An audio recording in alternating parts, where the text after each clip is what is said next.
with CERT is a community emergency response team. I made sure everyone had one of these little flyers. But it helps you help yourself. You're on your own. Yo-yo is what you hear a lot in CERT. But we are trained in disaster preparedness, fire suppression, small fires obviously, search and rescue, medical triage, animal rescue, and we're kind of in a rural area, but not really, but other people's animals. We have a whole list, and there's 9 categories, and I'll probably have another here. And just basic disaster emergency, disaster medical operations in general. What we do is there's a training, it's a 21-hour training class. Typically we're running one right now. It's 3 Saturdays in a row. We have a huge simulation where we actually bring victims in who pretend that, you know, they've got a broken arm or whatever. We do the mock disaster just like we did back in high school, where the local EMS or EMT people would come in and we'd have to pretend there was a bus wreck, and, you know, we'd all, you know, had our little roles to play. We do the same thing in CERT. I wanted to do this because if there is an emergency in my neighborhood, I want my neighbors to be able to save me. You know, I want them to know what to do to help. And then it also is another thing for me and my family to get you thinking about what to do in an emergency. The video behind is a group that's a neighborhood, and there's been a storm come through, tornado-ish like storm. They're getting together. We learn how to document everything, so document, so that when the police, fire, whoever come, the real professionals come, we can go to them and say, here, in this address, we've got this lady, she's trapped. We couldn't get to her. We've got this going on at this address. And it kind of helps you kind of assess a building and go, you know, this building isn't safe to go in. The worst thing to have is someone who is a do-gooder that can't do any good. They become a victim themselves. They add to the problem, and it's a disaster for everyone. My neighbors and friends, we were all trained on what to do. We have an emergency location. It happens to be where our Crime Watch meets, which is Christ Community Church. Team Alpha, we were trained in 2010 in December. We were the first team in Hamilton County. And 10 of the members in Team Alpha, our Crime Watch group, is in our Crime Watch group.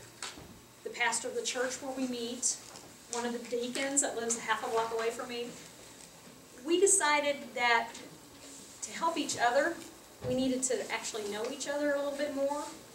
Not that you're new best friends or anything, but it does help if you know them and you know, hey, she's got a bad back, she's got a bad shoulder, they can't lift, they can't do this. If there's an emergency, we need to help each other out. We need to know our weaknesses also.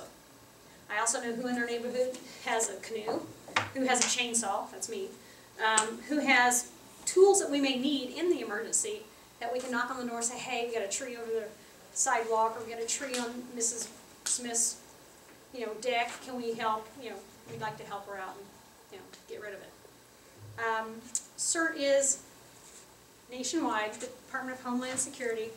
The CERT website where this video came from, they have the entire manual there. Plus, there's 13 other specific disasters that they train you for.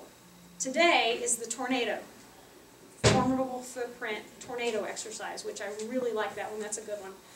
They give you a scenario. They give you a town and say, hey, your town is Rocky Ripple or something, and you have this many people in your town. The tornado hits at 2 o'clock in the afternoon. You need to help. Here's the scenario. What do you do to help? And it kind of works you through the exercise of what to do. Again, it's another planning thing for our families, because CERT's first priority is yourself and your family. Then, you and your buddy, because it's a buddy system kind of thing. Husband and wife are great, but my buddy actually lives a couple blocks away from me. We know each other well enough where I can say, hey, buddy, we need to be ready here. We got a storm coming. Let's kind of keep in contact with each other. Now, CERT gives us these nice backpacks. I love these backpacks. And I gotta put my CERT vest on because when you're talking CERT, you gotta have your green vest on. Actually, yellow and orange too. These backpacks, I've loaded mine with anything and everything I will need in a disaster. I've got booties, I've got tarps, I've got everything that I need, extra flashlights, ones that crank, some with batteries, duct tape, gotta have duct tape. We also, in this video, they rescue people using just masking tape and they label. We actually, in our medical training, learn how to triage people and say, these guys are okay, these people need, the red tags need immediate ambulance as soon as, they're the first to leave the scene when an ambulance shows up. And then the black, of course, is someone who's already deceased. Now, even if they are deceased, we still take them and put them in an area so that when the professionals come, we're not medical people, but when the professionals come, they can get the people that need the red tag, which is the immediate need. They can take them to the hospital right now. They can start on the walking injured, which is the yellow tags. And we just kind of learned how to deal with them in the meantime. I mentioned actually when I was talking to you, Jack, one of the things that helps, the CERT training helps, is like the state fair collapse. Hamilton County has plenty of emergency staff. They've told us that we're covered if something happens. Well, that's well and good. State fair police, state fair medical people, they're covered when there's, when the fair's going on. But the people that actually help save people were the ones that were sitting next to you at your, at the concert. They're the ones that actually helped you and helped people because they're the ones that are immediately there and they went through it. Mary was actually at the state fair. She and the group that she was with got routed to another building and she helped with the disaster psychology section of CERT. Keep people calm, keep people, under control, because also some people get hysterical after a disaster or after any trauma, and that's a normal process. So we're trained on how to go through and basically talk someone down. Now again, it's short term. Our goal is to keep people calm for 72 hours if need be. Now CERT is the greatest number of good, the greatest good for the greatest number of people is the mission statement of CERT. We want to help as many people as we can in a short amount of time, and then when the professionals show up, we're there to just assist and say, here's our documentation. We've got X number of people that are injured. We have X number of people that are still unaccounted for. And we can kind of give a good idea to the professionals. They don't have to waste time going door to door searching for someone, and we got, that house is clear. We've already looked at that house. The owner's here. Don't waste time on that one. And basically that's what it is. We're not to take professionals' place. We're not doctors. We're not trained physicians. We are just trained to patch up, bandage up, and get ready and let the next group take over. Any questions in CERT? Any questions about my Crime Watch group? Because we do use them hand in hand. Do you do the breathing thing if someone, oh, yes. What happens then?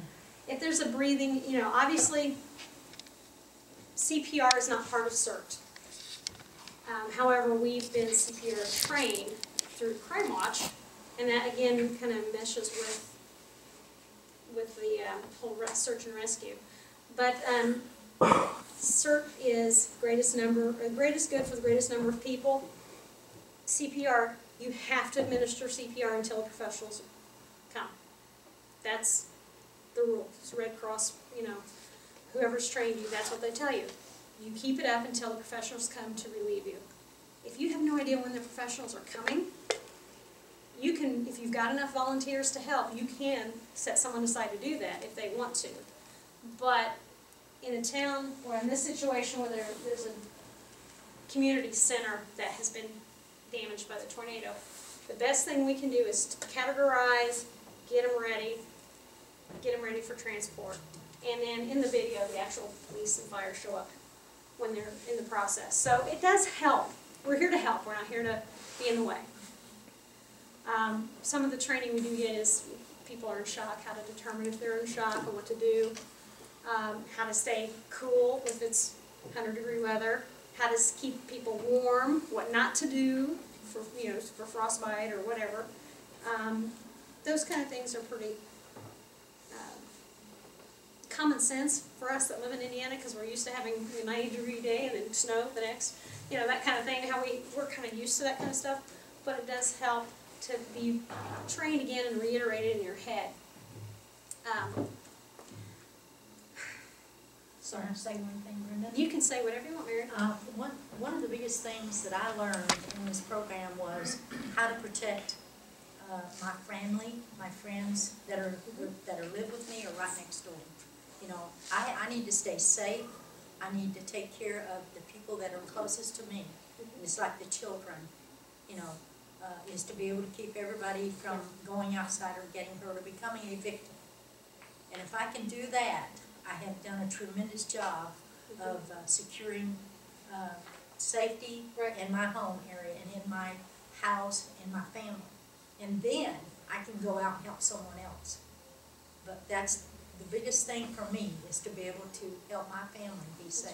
If I learn nothing else in the whole program, if I don't even go out to the next door neighbors, if I don't call anybody on the phone, but if I can help my family be safe and survive through anything that happens that affects my home, that is the most important gift I can give my family and myself. That's the biggest reason for me that I got involved in that program. And there's training classes to go to, and it's all free. It's all information given to you to help. There's nothing in restrictions that no one cannot do in this program. If you cannot do it, your family member can do it. Someone can help in your family to keep you safe. That's what it took for me. You're absolutely right, Mary. Thank you. And that, in the back of our heads, we all think we're ready, but what if the what ifs come in, you know? If the tornado does hit and knocks out my house, what am I going to do? What's my backup plan? You know, where is my family? You know,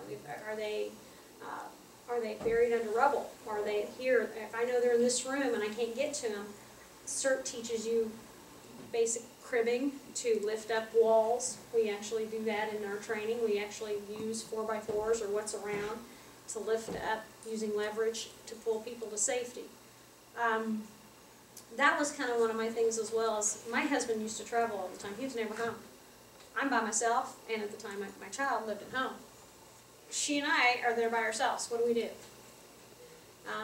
That was kind of the getter for me, you know, and actually knowing that people in my neighborhood I can go to without doubt, and they know they've been trained, that helps me out. Everyone goes, oh, I got a nurse that lives down the street. If I'm sick, I always call her up and ask her, what are the doctors saying to use now?